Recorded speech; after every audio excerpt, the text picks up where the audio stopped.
Hi friends, నేను మీ సాయి ప్రసన్నని. ఈరోజు మన ఛానల్లో నరదిష్టిని పూర్తిగా తొలగించే గుమ్మడికాయని ఏ విధంగా కట్టాలి, అలాగే మన ఇంట్లో కానీ వ్యాపార సంస్థల్లో కానీ తప్పకుండా గుమ్మడికాయ అనేది కడతాం కదండి. సో అది ఏ టైంలో కట్టాలి, గుమ్మడికాయ కట్టే ముందు మనం చేయవలసిన పూజ ఏమిటి, అలాగే గుమ్మడికాయ ఏ సమయంలో కట్టాలి, ఏ రోజును కట్టాలి, గుమ్మడికాయ అసలు కట్టడం వల్ల ప్రయోజనాలు ఏంటి అన్న విషయాల గురించి తెలుసుకుందామండి. అంతకంటే ముందుగా మన ఛానల్ని ఎవరైనా ఫస్ట్ టైం చూస్తున్నట్లయితే ప్లీజ్ సబ్స్క్రైబ్ చేసుకోండి. నరదిష్టి, నరఘోష, చెడు దృష్టి, నరశాపం వంటి దుష్ప్రభావాలు ఇంటికి కానీ వ్యాపార ప్రదేశానికి కానీ తగిలితే జీవితం పూర్తిగా నిష్ప్రయోజనం అయిపోతుంది. దీనివల్ల అన్ని పనుల్లో ఆటంకాలు, అపజయం, వ్యాపార నష్టాలు, ఆర్థిక సమస్యలు, తరచూ అనారోగ్యాలు, కుటుంబంలో అశాంతి, తేలికపాటి ప్రమాదాలు, ఉద్యోగ సమస్యలు వంటి అనేక దుష్ఫలితాలను ఎదుర్కోవాల్సి వస్తుంది. గుమ్మడికాయను ఇంటి ముందు కానీ వ్యాపార ప్రదేశం ముందు కానీ శాస్త్రీయంగా పూజించి కట్టుకోవడం వల్ల నరదిష్టి, నరఘోష, చెడు దృష్టి, నరశాపం వంటి దుష్ప్రభావాలు తొలగిపోతాయి. శాస్త్రీయంగా పూజించి కట్టిన గుమ్మడికాయ కాలభైరవుని రూపంలో మీకు రక్షణగా ఉండి సమస్త చెడు ప్రభావాన్ని తాను స్వీకరించి మిమ్మల్ని నిరంతరం రక్షిస్తుంది. గుమ్మడికాయను అమావాస్య, మంగళవారం, శనివారం రోజుల్లో సాయంత్రం 6 మరియు 7 గంటల మధ్య కట్టుకోవాలి.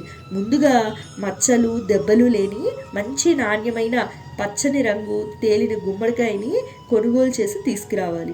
సాయంత్రం పూట దీన్ని శుభ్రం చేసి గుమ్మడికాయను నిలువుగా పెట్టి తర్వాత నిలువుగా 3 చందన కుంకుమ బొట్లు, మధ్యలో ఉన్న బొట్టుకు కుడివైపుకు ఎడంవైపుకు 2 చందనం బొట్లు పెట్టాలి.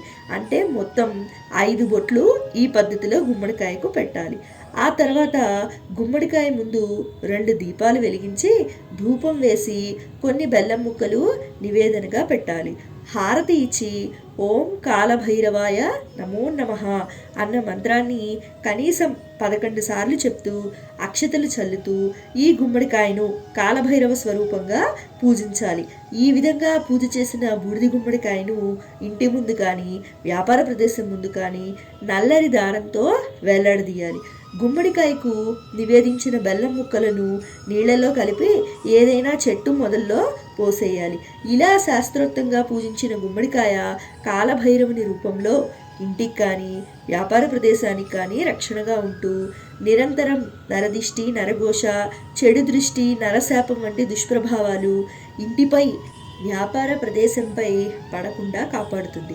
ఇలా శాస్త్రోక్తంగా పూజ చేసి కట్టిన గుమ్మడికాయ కుళ్ళిపోతే అది నరదిష్టి, నరఘోష, చెడు దృష్టి, నరశాపం వంటి దుష్ప్రభావాలు మీపై అత్యంత ప్రమాద స్థాయిలో ఉందని, మీకు జరగవలసిన నష్టాన్ని గుమ్మడికాయ తాను స్వీకరించి కుళ్ళిపోయింది అని మీరు అర్థం చేసుకోవాలి.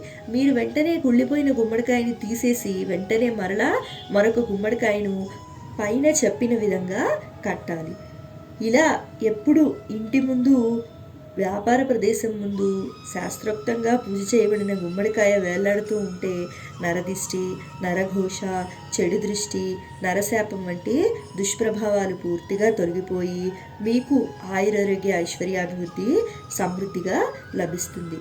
సో విన్నారు కదండి, మన ఇంటి ముందు నరదిష్టి, నరఘోష, చెడు ప్రభావాలు తొలగిపోవాలంటే మన ఇంటి ముందు కానీ వ్యాపార సంస్థల్లో కానీ గుమ్మడికాయను ఏ విధంగా కట్టాలి, ఏ రోజును కట్టాలి, ఏ టైంను కట్టాలి, అలాగే గుమ్మడికాయ కట్టే ముందు పూజ ఎలా చేయాలి, అలాగే గుమ్మడికాయ కట్టడం వల్ల ప్రయోజనాలు ఏంటి అన్న విషయాల గురించి తెలుసుకున్నాం కదండి. నా వీడియో కనుక మీకు నచ్చినట్లయితే లైక్ చేయండి, షేర్ చేయండి. కొత్త వాళ్ళు మన ఛానల్ చూస్తున్నట్లయితే సబ్స్క్రైబ్ చేసుకోండి. సర్వే జనా సుఖినో భవంతు, సర్వే సృజనా సుఖినో భవంతు. ధన్యవాదాలు.